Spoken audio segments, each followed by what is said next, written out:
Olá, pessoal. Bom dia a todos. Hoje, indo para a nossa aula de número 5 do curso Céu e Inferno. Sejam todos muito bem-vindos. Marco, namastê. Atma Namastê, deixe-me colocar a apresentação.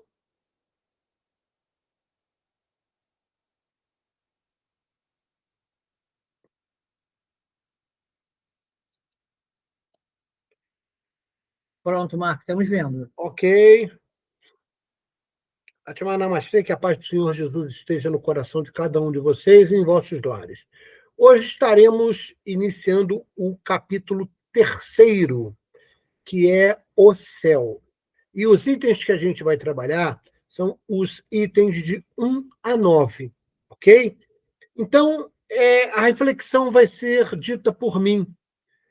O que é o céu? É em cima?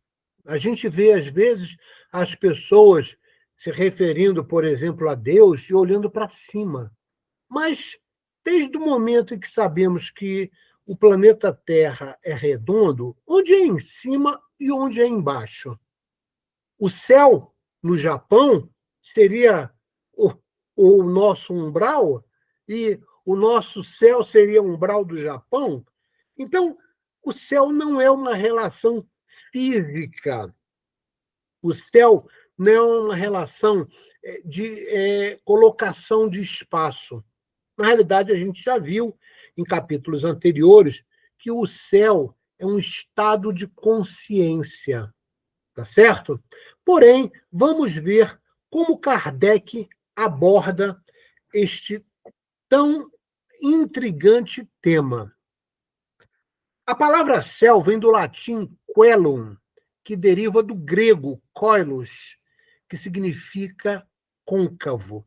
Marco, por que esse significado? Porque antigamente, vocês devem lembrar, eles acreditavam que existia uma abóboda, né, em cima que firmava, era o chamado firmamento, né? Firmava o sol, as estrelas, e aquilo era côncavo, tá? Então, isso permanece, veio desde a época da Grécia e permaneceu durante toda a Idade Média, até que descobriram, né, que a Terra era redonda. Nos antigos sistemas do mundo, concebia-se o planeta Terra como o centro do universo, como uma superfície plana e circular, indo em direção ao horizonte. O céu era côncavo, como eu falei, uma abóbada, né, real, formada de matéria sólida, daí o nome firmamento, onde se fixavam pontos luminosos, que eram as estrelas. Existiam as águas superiores, que davam origem à chuva, e consideradas, né, de fonte celeste, e as águas inferiores, consideradas de fonte terrestre, ou seja, a ignorância era completa. Né? Quando Monsieur Isaac Newton disse que a Terra era redonda e não era o Sol que circundava o planeta Terra, era o contrário, era a Terra que dava volta em volta do Sol, né? Ele passou maus bocados, né? E se não fosse a irmã dele pedir por ele, porque ela era uma freira, ele teria passado maus bocados, porque a igreja acreditava ser dona e absoluta, né, no conceito de entender a verdade do nosso sistema solar. Né? Nesses sistemas de entender o mundo, o céu estava acima de nós e representava o abrigo da suprema felicidade, e antagonizava-se com o que estava abaixo de nós, ou seja, a crosta terrestre, que representava a morada da infelicidade, era o inferno.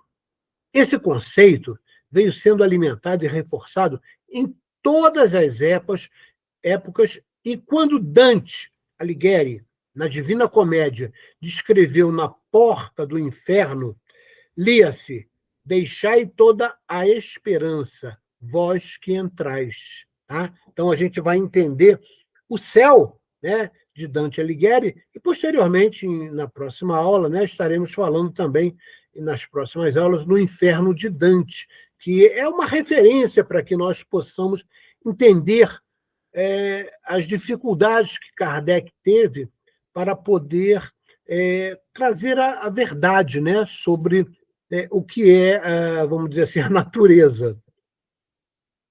Acreditava-se que existiam céus superpostos. A teologia cristã, com 3 céus. 7 era um consenso geral. 9 céus para os muçulmanos. Ptolomeu, que era um astrônomo em Alexandria, acreditava que tínhamos 11 céus. Quanto mais elevado o céu, mais luz e maior era a felicidade. A ciência veio desmistificando essas crenças e trazendo luz para a realidade suportável. Quando fala realidade suportável, é a realidade que nós suportamos, ok? Porque, como diria Humberto Roden, nós não somos capazes de entender o todo, tá? Porque se nós tivéssemos essa capacidade, nós não estaríamos habitando no planeta Terra e o nosso nível de cognição e de nível de consciência seria muito maior. Então, na realidade, nós sabemos que a verdade nos tem que ser passada de forma homeopática, aos poucos, para que a gente possa ir quebrando, né, os paradigmas, os dogmas que foram criados aí durante milênios, para que a gente possa realmente entender a verdade. Bom, já que a gente está falando do céu, vale a pena a gente lembrar o nosso sistema solar, né? Sol, né, está no centro e temos ali o nosso pálido planeta azul, que é esse aqui, ó, tá? Esse é o terceiro, né? Saindo mais próximo é Mercúrio, depois temos Vênus e o terceiro é a Terra. Depois tem Marte, Júpiter, Saturno, tá? Netuno e lá distante Plutão. É óbvio que hoje a ciência sabe que no nosso próprio sistema solar existem outros planetas. Existem planetas que a própria ciência ainda não descobriu. Tá? Por exemplo, você tem Sedna, tá? Que é um planeta anão, ele é menor que Plutão, tá? Que é um planeta feito de gelo. Tá? Ele está no nosso sistema solar, está um pouco distante, está ali próximo de Plutão, está bem distante do Sol, ou seja, ele é, como Plutão, muito congelado, vamos colocar assim, mas tem outros planetas, né? Inclusive planetas que adentram a órbita do nosso atual sistema solar, né? Que é o caso de Quiron, né? Que é o planeta primitivo que vai herdar, ou seja, os exilados da Terra, né, já estão, né, sendo encaminhados para esse planeta. Então, a ciência admite hoje, conhecido, esse tipo de sistema solar, tá? Com esses planetas. Quando a gente leva isso para o universo da galáxia, a gente vai ver que o nosso sistema solar está aqui no esporão de Órion. Tá? O esporão de Órion é ali, vamos dizer, na parte sul, né, olhando, né, de frente, da nossa galáxia. E a gente sabe que o nosso sistema solar está a 27 mil anos-luz do centro da galáxia. Cada ponto brilhante que você vê aí são galáxias. Puxa, Marco, não são planetas? Não, são galáxias. Cada galáxia comporta um número muito grande de sistemas solares, tá certo? Então você começa a ver que nós ainda conhecemos muito pouco, tá certo? Então, a dica aí da nossa galáxia e os pontos que a gente vê, né, longe são outras galáxias, como eu falei. Vale a pena a gente ter um dado da NASA, que é o que dá a possibilidade de nós entendermos qual é a dimensão e o nível de cada planeta no conceito de mundo, porque mundo é padrão vibracional. planeta é orbe, é, né, massa. Então, a gente vai verificar, entendendo a distância, que a Terra está a quase 150 milhões de anos-luz, né, distante do planeta, ou quilômetros, né, do planeta, né, que nós diríamos que seria o centro, é uma estrela, tá certo? Então, aqui nós temos a distância de cada um. A gente mostrou aquela imagem que Plutão estava muito longe. Olha aqui, ó. Olha a distância de Plutão para o Sol. Né? Próximos a Plutão, que ainda desconhecemos, que existem, tá?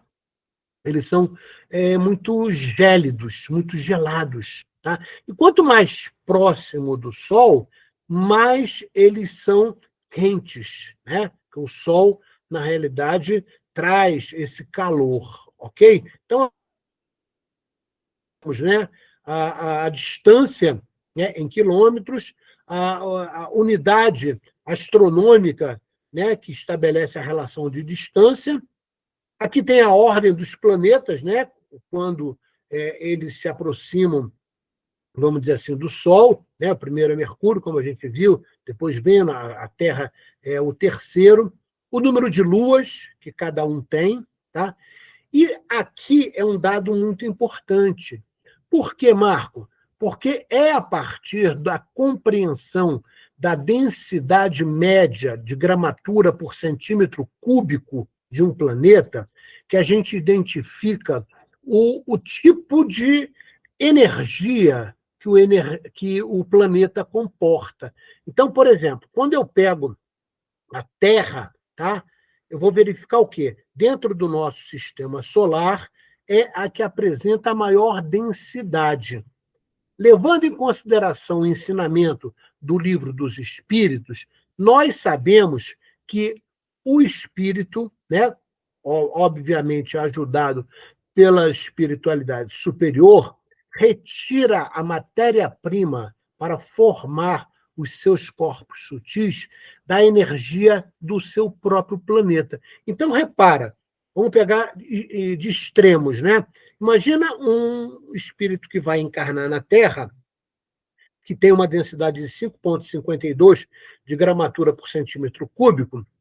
Ele vai tirar daqui, né, exatamente a matéria-prima para fazer, né, para elaborar os seus corpos sutis. Compara com Saturno, que é o menos denso do nosso sistema solar, que é de 0,69. Então, o corpo sutil de um espírito que habita Saturno, ele é muito menos denso. Então, dá para a gente concluir o quê? Que, na realidade, existe uma relação de densidade acoplada ao tipo de mundo. Quanto mais denso, né, mais primitivo. Quanto menos denso, mais evoluído é o planeta. E aí a gente chega exatamente a essa hipótese. Tá? Essa hipótese, eu nunca li ela em lugar nenhum, né? Eu fiz essa hipótese pelos dados da NASA, tá? E a gente pode realmente verificar que a espiritualidade já nos deu essa informação. Sedna, que é um planeta lá próximo de Plutão, como eu falei para vocês, ele é um planeta anão. Ele também é considerado um planeta primitivo. Tá? Um mundo, né? O orbe, na realidade, tem uma atmosfera, né, que estabelece esse padrão de ser um mundo primitivo, ok? E mundos primitivos são muito densos, bem mais densos do que o planeta Terra, por exemplo. Ah, Marco, teriam alguma hipótese, né, de qual seria a densidade por centímetro cúbico? Não, eu nunca li em lugar nenhum, mas eu te diria que talvez seja praticamente quase o dobro da densidade do planeta Terra. Tá? Então, estaríamos falando em torno de 10 gramas por centímetro cúbico, tá? No caso de Quiron, que ainda é um mundo primitivo. O mundo de provas e expiações, nós teríamos aqui, pelo conceito de densidade, a Terra e planeta Mercúrio. Marco, só para lembrar, todos os planetas estão em evolução? Sim, tudo no universo do nosso Pai está em plena lei do progresso. E quando um determinado orbe vai mudar o padrão vibracional do seu mundo, todos, na realidade, acompanham. Então, eu te diria que nós vivemos um momento de transição para evolução de todos os orbes que fazem parte do nosso sistema solar. Ok? Então, Terra e Mercúrio seriam um mundo de provas e expiações. O mundo de regeneração, Vênus e Marte, a gente pode constatar isso, principalmente no livro Cartas de uma Morta, da mãe de Chico Xavier, né? E o livro, por exemplo, do Ramatiz, que relata também, junto com, né, esse livro da mãe de Chico, do tipo de vida que existe em Marte. Tá? E Vênus é muito próximo também, se você olhar a densidade. Lembre-se que essas hipóteses são criadas a partir da densidade e de saber uma informação dada por Kardec, que o espírito retira a matéria-prima do seu corpo sutil da densidade do próprio planeta que vai habitar. Tá? Então, não fica distante para você entender como nós chegamos a essa hipótese. O mundo feliz seria Netuno e Plutão, sendo que Plutão também é utilizado como uma prisão de proteção de espíritos muito endividados. Né? A gente lê em algumas literaturas espíritas que Hitler, quando desencarna, ele é levado, né, a umbral, e lá ele é perseguido por todos aqueles judeus que ele, na realidade, não só matou, mas maltratou. Né? Então, a espiritualidade verificou que ele não tinha condições de ficar no umbral do planeta Terra. Ele foi isolado. Plutão serve, então, como uma espécie de isolamento, que, na realidade, é uma proteção para que esse espírito possa repensar, refletir tudo o que fez para, né, estar apto para uma nova encarnação. Então, fica aí a dica, né, sobre mundos felizes, que seria, no caso, Netuno e Plutão. E o mundo celestial, né, está ligado exatamente aos que têm a menor densidade, que é Júpiter, Urano e Saturno, ok? Principalmente Saturno, que seria o apogeu, vamos dizer assim, dos espíritos mais evoluídos encarnando nesse mundo. Mas, Marco, peraí, nós aqui na Terra mandamos sondas para Marte, para a Lua, para um monte de lugar, e não se verifica a vida. Por que isso? É óbvio, né? Nós só conhecemos 118 elementos, ou seja, nós só temos conhecimento de 118 tipos de átomos. É isso que a gente vê na tabela periódica? Então, se existe, na realidade, isso é 4%, né, do que se conhece no universo, tem 23% de matéria escura e 73% de energia escura. Ou seja, energia escura e matéria escura também são compostas de átomos. Só que esses átomos, essas partículas, nós não temos como identificar essas partículas. Então, quando a gente manda, por exemplo, uma sonda para Marte, né, ela está apta a identificar o que nós conhecemos, a matéria que nós conhecemos. Então, lá existem tipos de partículas, tipos de átomos, que são completamente desconhecidos pela Terra. Tá? Então, eles não conseguem identificar. E eles acreditam, que é outra falácia, que a vida só é dada pelo conceito da união do hidrogênio com o oxigênio, né? H2O, a água. É óbvio que nós sabemos, até pela doutrina espírita, que muitas vidas em outros orbes, né, que têm padrão vibracional diferente do nosso, não se estabelecem apenas pela água. Existem outros modos de vida. Ah, Marco, então agora eu entendi, tá? Então, fica a dica aí para nós, né? Sempre estarmos refletindo e criando hipóteses para complementar o nosso entendimento, ok? E a gente sabe que o espírito habita um mundo que seja compatível com a sua frequência vibratória, né? A não ser que ele seja um missionário. Normalmente, por exemplo, Jesus, para encarnar no planeta Terra, ficou, dentro do nosso conceito de tempo, muitas e muitas décadas, tá? Talvez até centenas de anos, né? Se aproximando do nosso planeta. Por quê? Porque o padrão vibracional de Jesus era muito alto, né? Ele não teria condição. Tanto é que, para comportar uma energia de tal teor de Jesus, teve que importar um ventre que foi vindo de Sírios Maria. Né? Não existia ninguém dentro do nosso sistema solar que tivesse capacidade de comportar no ventre uma energia como a de Jesus. Além de Jesus ter ficado centenas de anos adensando, né, o seu corpo mental e criando corpos sutis para poder encarnar como Jesus, né, teve que importar, né, a palavra é essa, né, de Sírios, que é de outra constelação, um espírito altamente qualificado para poder ser a chamada mãe daquele Cristo que estaria encarnando entre nós, que foi Jesus. Ok?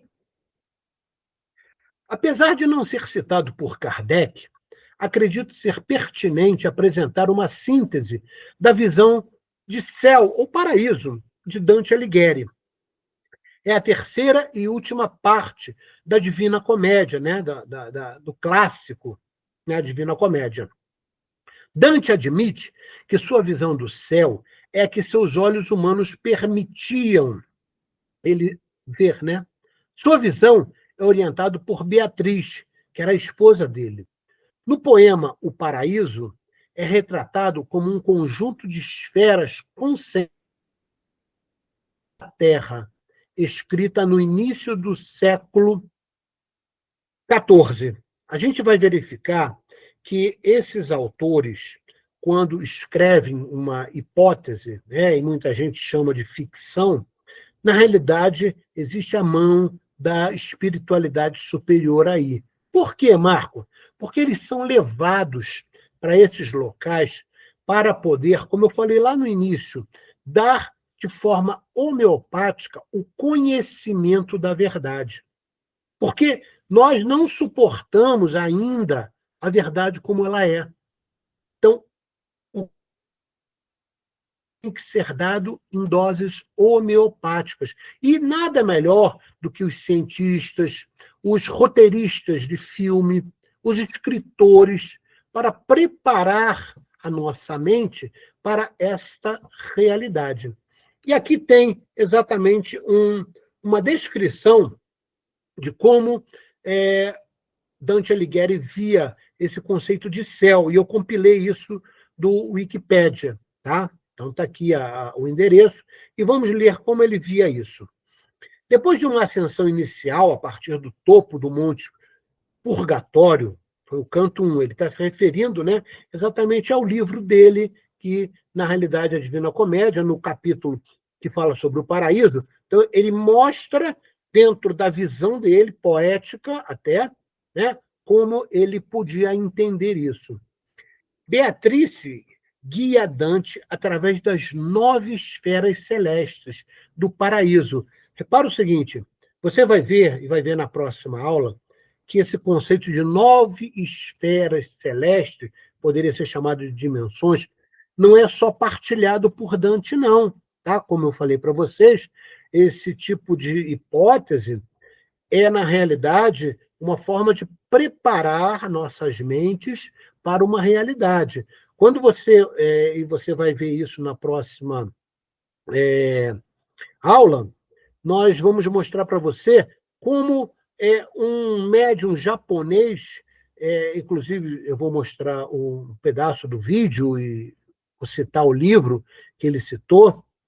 Ele coloca 9 dimensões. Na realidade, não são 9, são 7, tá? Que parte da terceira, né? Então, de terceira até a nona são 7 dimensões. Então, você vai poder ver. Então, quando Dante Alighieri coloca 9 esferas, ele, na realidade, já estava nos preparando, ok? Estas são as esferas concêntricas, vai estar no próximo slide. Eu trouxe a imagem para vocês verem. Tá?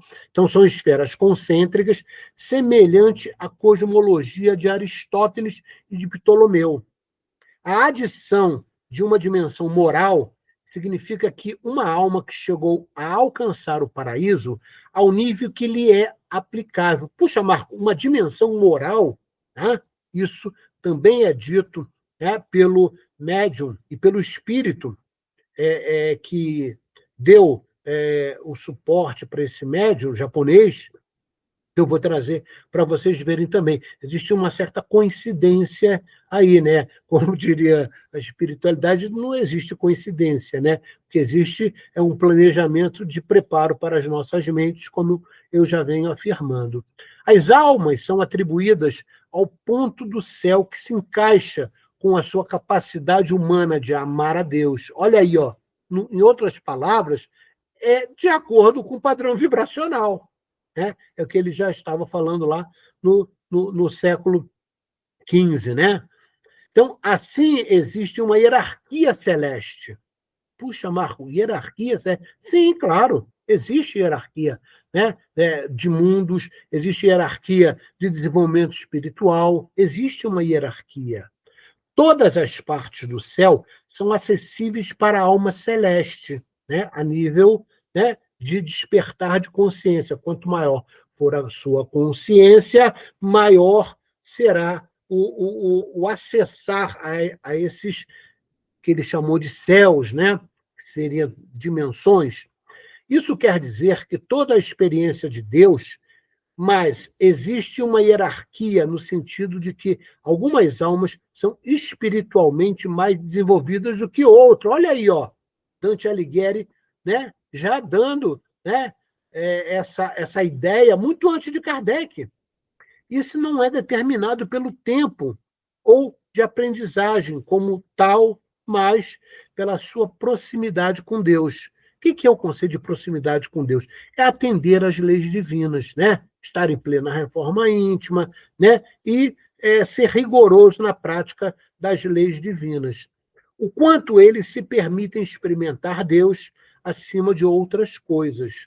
Tá? Então, nessa época, o conceito maior, né, para explicar tudo espiritual, era o conceito do Pai. Deve ser lembrado, no esquema de Dante, que todas as almas no céu estão em algum nível, sempre em contato com Deus, enquanto as estruturas do inferno e do purgatório foram baseadas em diferentes classificações de pecado. A estrutura do paraíso, né, é baseada em 4 virtudes cardinais e 3 virtudes teológicas. Repara como Dante era influenciado pela Igreja Católica. Né? Então, ele traz esse conceito aqui, na realidade, eu acho que foi uma inteligência artificial que fez esse apanhado, mas você começa a entender as sementes, né, do entendimento real do que são, né, as dimensões, inclusive dimensões espirituais, e, ao mesmo tempo, ele traz esse conceito arraigado, né, na cultura da época da Igreja Católica, de inferno, purgatório, né, e ele acaba trazendo isso para, né, o conceito de céu, ok? Então, o céu está ligado direto. Quanto mais evoluído for o céu,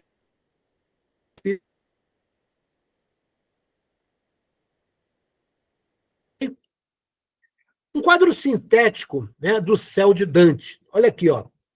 A primeira, né, é óbvio, como eu falei para vocês, não estabelece o conceito científico, era um conceito hipotético, mas que, vamos dizer assim, se aproximam bem da realidade, tá? Que nós entendemos hoje pela ótica espiritual. Então, a primeira esfera do céu, ele dizia que era a esfera da lua, as almas que foram virtuosas, mas abandonaram seus votos, e assim foram insuficientes na virtude da coragem. Lembra que eu falei aqui, ó? Vamos pegar aqui o anterior. Estrutura do paraíso, é paraíso, não é paradiso, não. É baseada em 4 virtudes cardinais e 3 virtudes teológicas. Estão em vermelhos aqui, tá?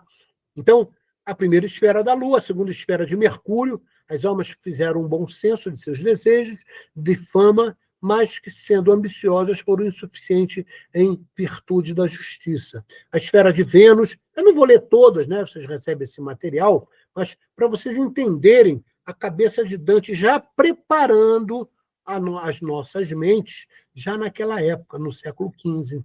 As esferas do Sol, de Marte, Júpiter, Saturno, a esfera das estrelas e o que ele chama de primum mobile, que é a primeira móvel, ou seja, a última esfera do universo físico. Ela é movida diretamente por Deus e seu movimento provoca o movimento de todas as demais esferas que ela encompassa. Ou seja, Dante acreditava que, na realidade, tudo, né, que havia no universo, e principalmente os planetas e as esferas do céu, eram coordenados por uma força maior, que era Deus. E ainda nós temos o empírio, olha aqui, é a região, além da existência física, aqui as almas de todos os crentes formam as pétalas de uma enorme rosa. É óbvio que ele colocou de uma forma mais florida, tá? Porém, na realidade, a gente poderia dizer que o empírio é o umbral. Tá? Então, todas as almas que conhecemos, né, tirando os grandes missionários, como Chico, como Divaldo, né, como espíritos aí que nós sabemos que são extremamente virtuosos, não passaram ali, né, por aquela, vamos dizer assim, situação um pouco constrangedora do umbral. Tá? Mas já na época, tá? O Dante dizia que existia alguma coisa, que era uma região, onde todas as almas passavam por ali, tá? Que é o umbral. Tá? Então, veja você como a espiritualidade vai preparando as mentes humanas para poder entender a realidade. Aqui está a concepção visual, né, do céu de Dante. Olha, ó, são esferas, né, como a gente falou para você. Aqui no centro, né, é o planeta Terra, e aqui são as esferas. E aqui está a esfera, vamos dizer assim, mais evoluída, né, que ele falou que é a que Deus coordena e movimenta todas as outras, e o empírio por fora. Olha, o umbral, ele, né, hoje a gente sabe que ele faz parte da estrutura do planeta, mas ele via como se uma coisa que fosse fora do conceito de céu. Olha que bacana, né? A forma de concepção, né, de Dante ali no século XV, praticamente, né, no final do... Eu gosto de citar sempre uma relação científica. Quando eu fiz meu doutorado, eu estudei sobre esse livro, A Unidade do Conhecimento. Eu fiquei encantado, né, com esse autor, Eduardo Wilson, sobre o que ele falava do que era consciência. Então, olha o que ele diz, né, nesse capítulo de consciência, que é um capítulo do livro, logo no início, na página 4. As Sagradas Escrituras poderiam ser apenas a primeira tentativa letrada de explicar o universo e nos tornar significativos dentro dele.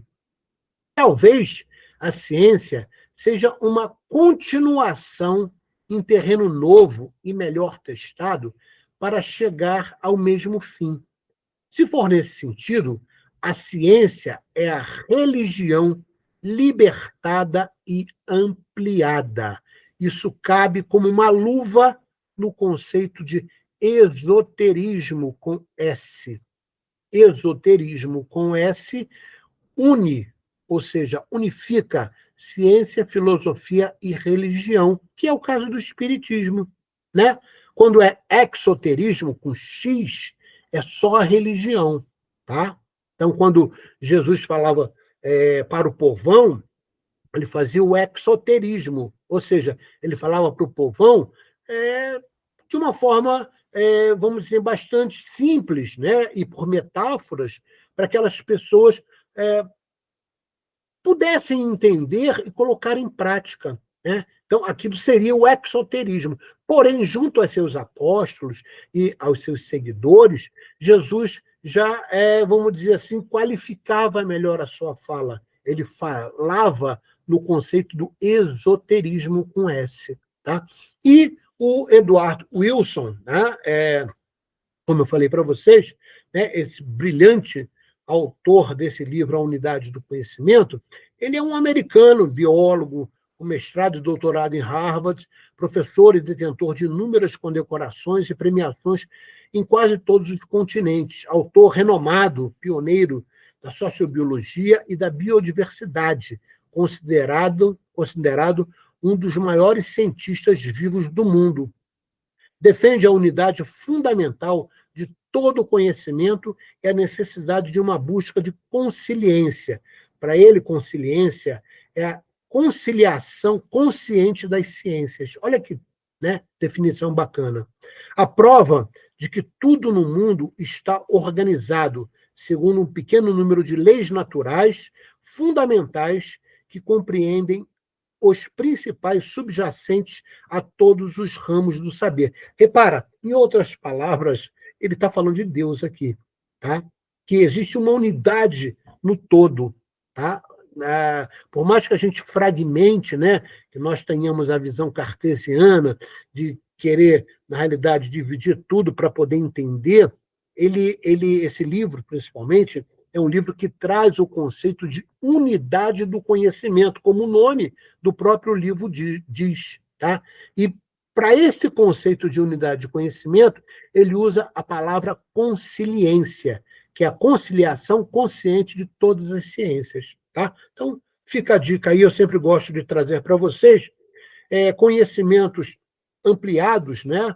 Mostrando a coerência das coisas que estão escritas nos livros de Kardec. Né? Então, na realidade, Kardec, né, um grande educador, ele trazia o germe de tudo isso que a gente fala. Tá? E muitas dessas coisas que estão aqui estão escritas no Evangelho segundo o Espiritismo. Tá? As ciências espiritualistas, não só o Espiritismo, tá? Todas as ciências espiritualistas, conscientes, têm crença de que existe vida, ou seja, reinos, em todos os planetas, de todos os sistemas solares que compõem todas as galáxias em diversas dimensões. Daí Jesus afirmar: há muitas moradas na casa de meu Pai. Tá?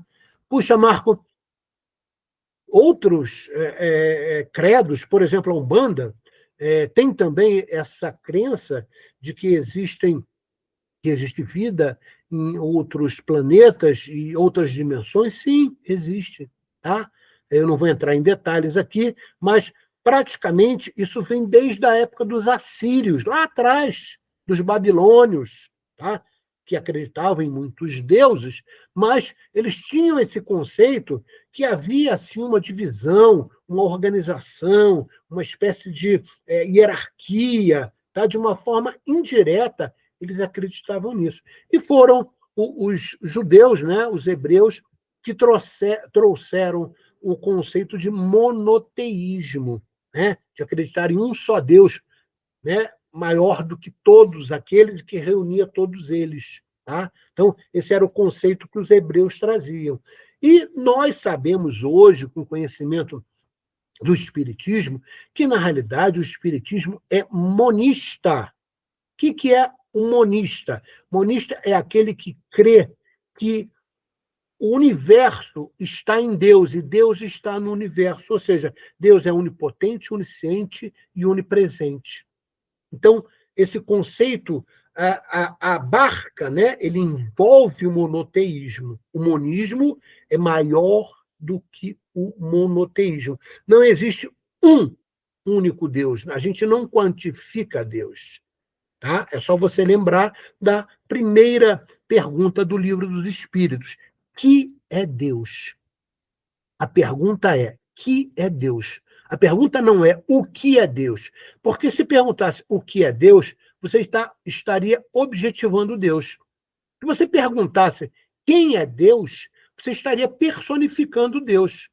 Então, a espiritualidade, com muita sabedoria, coloca exatamente na mente de Kardec perguntar: que é Deus? Né? Força suprema, inteligência suprema do universo, né? Unidade do todo, que é exatamente o que o Eduardo Wilson falou. Caramba, Marco, é verdade. Existe uma consonância, né, em tudo que nos traz Kardec sobre o que nós sabemos hoje sobre ciência. Ok?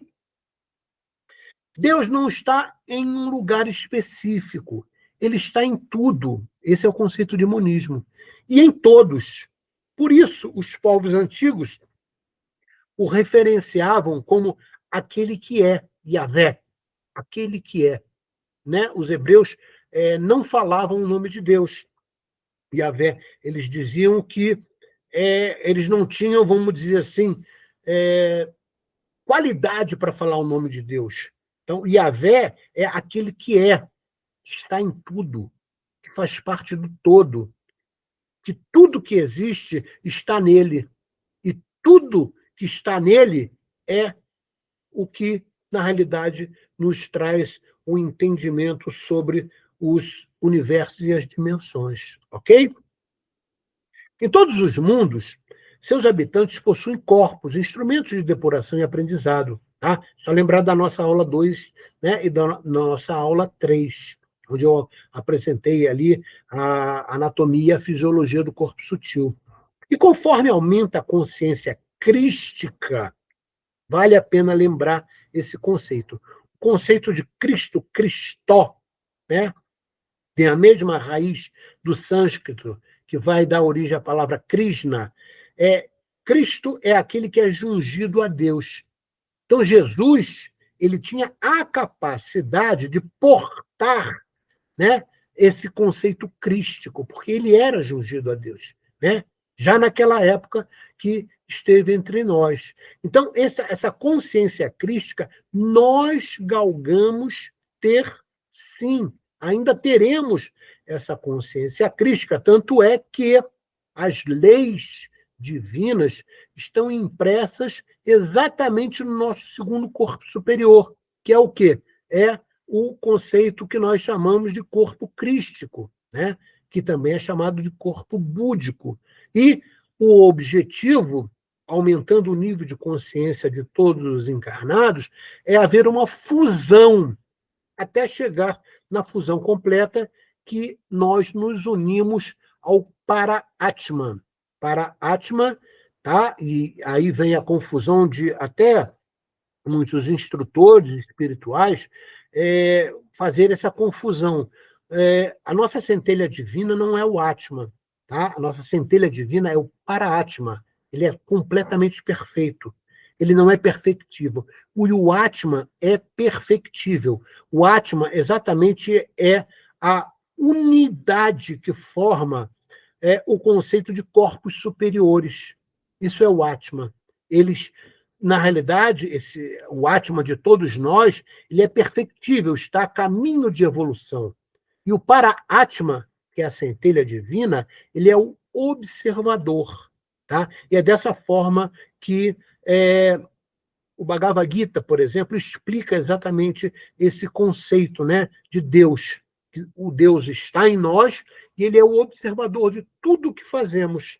Daí vem o conceito de onisciência, onipotência e onipresença. Ok? Então, essa consciência crística que galgamos, né, que buscamos iniciando pela reforma íntima, tá?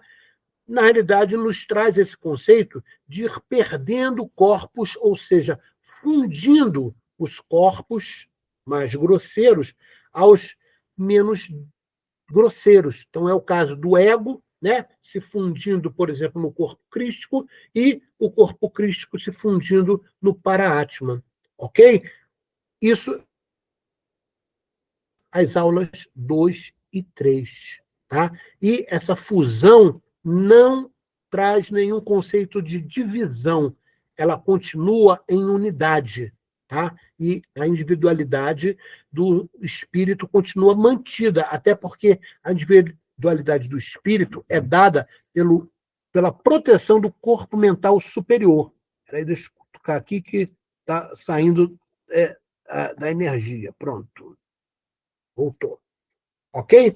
Então, nós sabemos que nós estamos a caminho de uma fusão, de uma união, sem perder a individualidade. Acreditar ou sentir-se separado de Deus e do todo do universo é ignorar ou ainda não entender as leis divinas. Nós não estamos separados de Deus e nunca estivemos.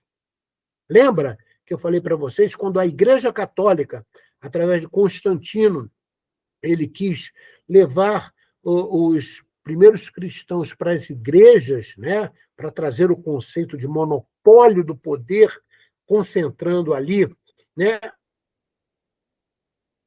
a católica romana. O que ele falou? Ele alterou o conceito de religião. O conceito de religião que vinha da Grécia Antiga, que era relegere, uma releitura que você faz para o seu interior, ele mudou para religare. E aí muita gente, inclusive eu já tive em igreja, e padres, né, falando, temos que entender o religare, temos que nos conectar a Deus, como se nós tivéssemos um dia nos separado dele. Nós nunca nos separamos de Deus. O que nos traz o conceito de percepção de estar distante de Deus é a nossa ausência de percepção da realidade. E isso é dado pelos nossos sentidos. Ok? Então, fica a dica aí para vocês. O reconhecimento da felicidade, que já somos, o progresso realizado na evolução da consciência. Como diria Joana de Ângeles, né? Joana de Ângeles é que nos traz esse conceito da necessidade, da dimensão que o ser humano deve ter para trazer perspectivas de evolução da sua consciência. Quanto maior a sua consciência, mais você se aproxima de Deus. Tire o que não é e restará o que você realmente é. Ou seja, se tirasse os seus corpos, os 4 corpos inferiores, né? Corpo físico, duplo etéreo, corpo espiritual e mental inferior. Se você tirasse esses 4 corpos, tirasse também, né, os corpos superiores, no conceito de casca, vamos dizer assim, que seria o ego periférico, o corpo crístico, o que ia sobrar? Ia sobrar a para-átman. Ia sobrar exatamente o conceito que nós entendemos como centelha divina. Ok? Então é por isso que a gente diz, você pode tirar o que você não é, que vai restar o que você é. Tá? Isso eu estou parafraseando uma frase de Buda. Ok? No mundo de expiações e provas, o ego confunde recompensa com felicidade. Isso acontece devido ao descompensar natural que o ego sofre, devido aos seus desequilíbrios emocionais, sentimentais, apegos e desejos. Logo, descompensado, o ego busca nos prazeres mundanos sua recompensa e identifica essa satisfação temporária como felicidade. Aqui está exatamente a explicação do que é a felicidade. Enquanto encarnados e ainda arraigados aos prazeres mundanos, entendemos sobre felicidade. Felicidade é ter um carro do ano, felicidade é ter dinheiro no bolso para gastar, para poder ir no restaurante. Isso não é felicidade. Isso é recompensa do ego. Tá certo? A felicidade real mora exatamente na compreensão de quem é você, que você já é divino. O que falta a você é a percepção para assumir essa divindade. Como o nosso mestre Jesus dizia, né? Vós sois deuses. Tudo que faço, podereis fazer e muito mais. A felicidade que os espíritos se referem é um atributo da centelha divina em ação. Olha aí o que a gente falou com outras palavras. Ou seja, a felicidade irradia, se fazendo presente toda vez que o ser age em sintonia com as leis divinas imantadas nessa presença de Deus em nós. Tá? Eu estou, na realidade, corroborando e confirmando, né, um ensinamento que está no Livro dos Espíritos, na questão 967. Ok? Essa é a razão dos espíritos superiores nos ensinarem que na Terra podemos ter uma felicidade relativa, pois, na maioria das vezes, agimos por conta do ego. Já em mundos mais adiantados, onde os espíritos agem pela vontade do Pai, sua felicidade é plena e constante. Entendamos Jesus, né? Que foi um espírito perfeito e puro que esteve entre nós. Eu ajo e o Pai age em mim. Eu e o Pai somos um. Por quê? Porque ele já tinha conquistado, né, milhões e milhões, e bilhões até de anos atrás, em outros sistemas solares, exatamente ele já tinha trilhado todo o caminho que nós estamos trilhando. Tá? Nosso querido Mestre Jesus já tinha a capacidade de ser um Cristo, né? Aquele que é ungido a Deus. Então, nós somos como ele, só que ainda estamos lá atrás, né? Vamos dizer assim, Jesus já está no pós-doutorado e nós ainda estamos no primário, tá? Indo já para o ginásio, né? Na minha época era assim, primário, ginásio científico, né? Hoje em dia tem outra nomenclatura, mas vocês entenderam, né? Então, tá aí a dica para vocês. A vida social em contato direto com outros seres humanos é condição fundamental para o progresso moral e intelectual. É através do outro que experimenta-se o espelho e a janela no aprendizado do caminho da verdade e da vida. Então, é o que, né, as pessoas falam e replicam, né, que nós temos que aprender a trocar espelho por janelas. Por quê, Marco? Porque quando você sempre usa como referência o espelho, você vê você mesmo, né? Isso é importante? É, para você se aperfeiçoar. Tá? O espelho não é descartável. Ele é importante para você se ver. Mas a coisa mais importante é a janela. Porque a janela dá visão para o outro. E você também consegue ver no outro. Exemplo, quando você vê uma pessoa fazendo uma coisa feia, né? De baixo nível, né? Você fala assim, caramba, que coisa ruim, né? Poxa, esse cara devia ter mais consciência, né? Então, nós precisamos tanto do espelho para nos vermos, quanto da janela para vermos o outro. Nós somos seres sociais. Nós precisamos de outros seres humanos para, em relação, criar um conceito de desenvolvimento coletivo. Ok? Então, fica a dica aí. Essa é a síntese do conteúdo doutrinário budista no filme Sansara. É um filme maravilhoso. Quem nunca viu, veja. Então fica a pergunta para vocês pensarem, né? Como alguém pode impedir uma gota d'água de jamais secar? É uma pergunta que é feita no filme. Como é que alguém pode impedir uma gota d'água para ela jamais secar? Como é que você consegue fazer isso? Uma só existência corporal é manifestamente insuficiente para o espírito adquirir todo o bem que lhe falta e eliminar o mal que lhe sobra. Deus, que é soberanamente justo e bom, concede aos espíritos tantas encarnações quantas as necessárias para atingir seu objetivo. A perfeição, a encarnação, é inerente à inferioridade dos espíritos. Você já deve ter visto alguns filmes que aquele ser, vamos dizer assim, um mestre, né, budista, ou um conceito num ashram, né, hindu, eles dizem que não querem mais encarnar. Por quê? Porque encarnação é matéria de aprimoramento, é aquele espírito, né, que precisa ainda encarnar para se aprimorar, para tirar suas densidades. E aí eu volto para a pergunta: como alguém pode impedir uma gota d'água de jamais secar? É atirando-a no mar.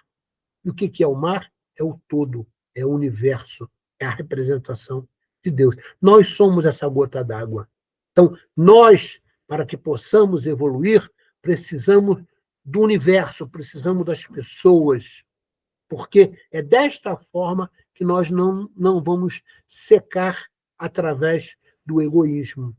Começou a entender como é profundo esse filme, Sansara? É um filme maravilhoso, tá? Então, quem ainda não viu, né, eu acho que tem ele no YouTube, procure e veja, que vale a pena. E aí a gente termina corroborando, né, esses ensinamentos do livro Céu e Inferno com 3 perguntas do livro dos Espíritos, né, que é a 4ª parte que deu origem ao livro Céu e Inferno. Aí vem a pergunta: em que sentido se deve entender a palavra céu? Olha o que os Espíritos respondem a Kardec.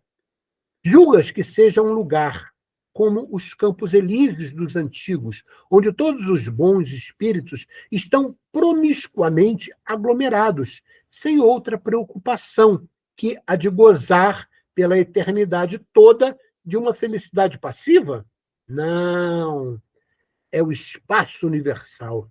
São os planetas, as estrelas e todos os mundos superiores, onde os espíritos gozam plenamente de suas faculdades, sem as tribulações da vida material, nem as angústias peculiares à inferioridade. Então, é isso que a espiritualidade chama de céu. É você entender, pelo seu nível de consciência evoluindo, que você deve galgar novos mundos. E isso só depende de você. Você é o único protagonista para a sua própria felicidade, ok?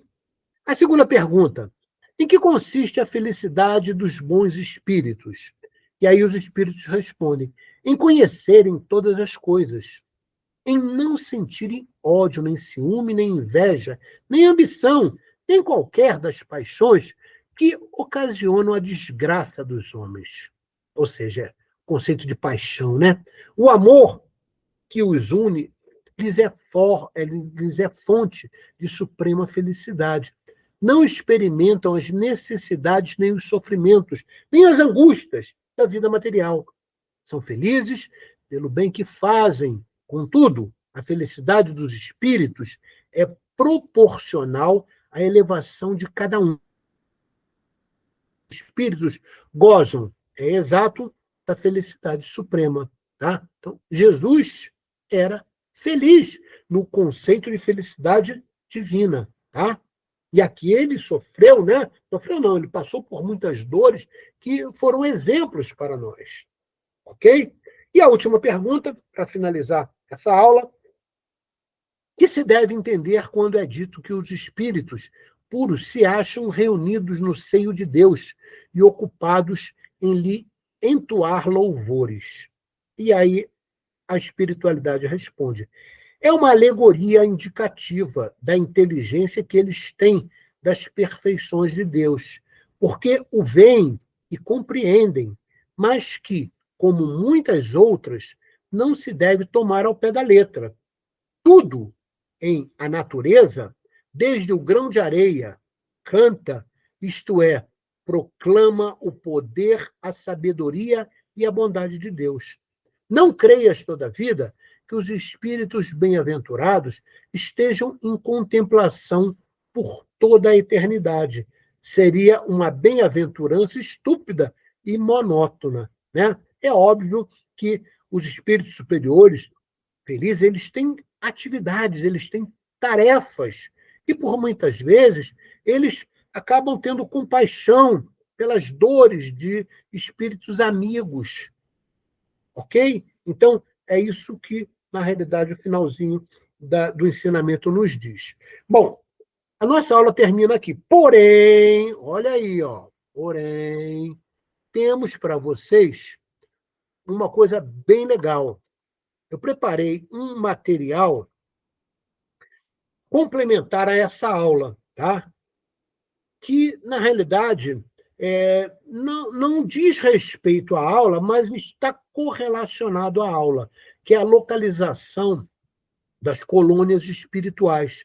Então, eu primei, né, em trazer a localização exata da colônia de Nosso Lar, através do livro Cidade do Além. Tá? Então, eu explico aqui na visão, eu não vou falar, né, que eu acredito que vocês vão ler, eu dou exatamente os detalhes de como entender aonde está o nosso lar, que está ali entre, né, acima do Rio de Janeiro, ali, né, chegando próximo de Campos. Aqui está o desenho, né, de como isso foi feito, que deu origem ao filme. Tá? E aqui tá as esferas espirituais. Tá? Olha aqui, ó, as esferas espirituais. Tá? Da terceira esfera acima da crosta, entre as cidades do Rio de Janeiro e Campos. Tá? Então, aqui está, né, segundo esse livro de Algorina. Ok? Aí, os 7 céus da Terra, acima da crosta terrestre. Aí, Marco é parecido com o que Dante Alighieri falou, não é? Ele estava preparando a gente. Olha aí, ó. Esse livro, né, que eu mostrei para vocês, traz aí exatamente esse conceito. Aí existem dimensões diferentes, sim, ok? Então, né, o livro 7 Esferas da Terra, do Mário Frigeri, foi, né, lançado pela FEB em 2007, traz esse conceito também. É interessante você conhecer, porque, na realidade, você está preparando a sua mente para um entendimento maior. Então, o Frigeri traz aí, através desse livro, um conceito bem bacana. Tá? E, por último, né, aqui está exatamente o conceito que deu origem ao entendimento do roteirista para o filme, né, como é que é o nome? Esqueci agora o nome. Vou voltar aqui para lembrar o nome.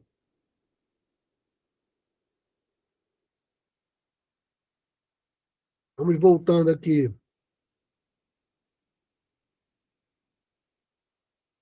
Voltando. Nosso Lar. Nossa, fugiu da minha mente o nome. Tá? Então, esse aqui está exatamente os desenhos que deram origem, foi baseado naquele livro que eu mostrei para vocês no início. Ok? E aqui, por último, tá? Aí está aí a visão geral, né, do Nosso Lar, que acho que, se não me engano, está indo para a sua edição número 4, né? Estão gravando já número 4. E, por último, eu cito para vocês duas coisas interessantes. Primeiro, dou indicação de um vídeo no YouTube, tá? Tem vários vídeos sobre colônias espirituais. Eu recomendo esse aqui, simplesmente você pega, né, copia e cola no YouTube, que você vai ser encaminhado direto. E o livro de Luiz Sérgio, que é bem legal, sobre as novas colônias espirituais. E as colônias que são mais conhecidas, né, que o Google nos traz aí, você, né, colocando lá colônias espirituais, vai aparecer exatamente essas colônias aqui. Tá certo? Então, apesar de não ser citado no livro O Céu e o Inferno, eu acredito que faz parte desse entendimento para vocês. Ok, meus irmãos? Eu só tenho a agradecer a cada um de vocês que esteve comigo até agora e desejar que vocês estejam comigo novamente no próximo domingo. Atma Namastê, que a paz do Senhor Jesus esteja no coração de cada um de vocês. Um abraço. Tudo de bom.